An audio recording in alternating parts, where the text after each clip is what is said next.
Pengertian analisa kebutuhan sistem.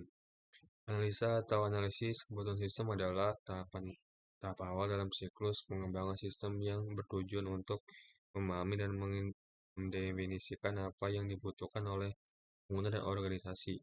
Proses ini merupakan fondasi yang kritis untuk kesuksesan pengembangan sistem karena membantu dalam merinci tujuan dan fungsi sistem yang akan dibangun. Definisi analisa kebutuhan sistem. Analisis kebutuhan sistem adalah disiplin ilmu dan praktik untuk mengidentifikasi, menggali, dan mendokumentasikan kebutuhan yang harus dipenuhi oleh sebuah sistem. Kebutuhan ini mencakup aspek fungsional dan non-fungsional seperti fitur-fitur yang diinginkan, kinerja yang diharapkan, dan kendala-kendala yang harus diatasi. Analis kebutuhan sistem.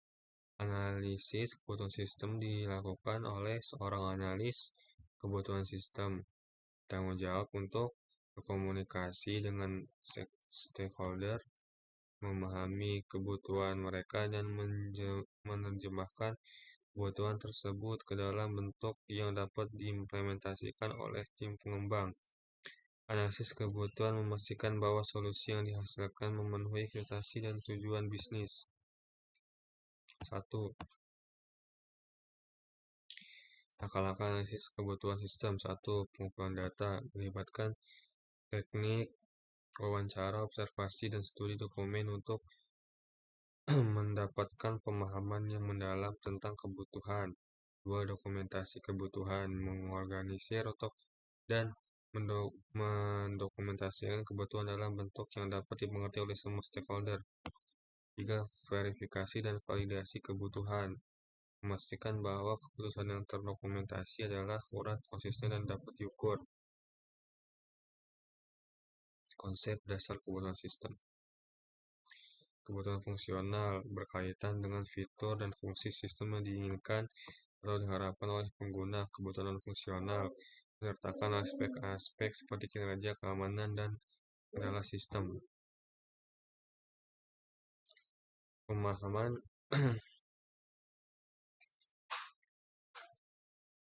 kebutuhan sistem memberikan dasar yang kuat untuk pengembangan sistem yang sukses. Analisis kebutuhan yang baik memastikan bahwa sistem yang dibangun tidak hanya memenuhi kebutuhan teknis, tapi juga mendukung tujuan bisnis dan kebutuhan pengguna. Memahami konsep ini dapat lebih efektif dalam berkontribusi pada tim, mengembangkan dan menciptakan solusi yang bernilai bagi organisasi.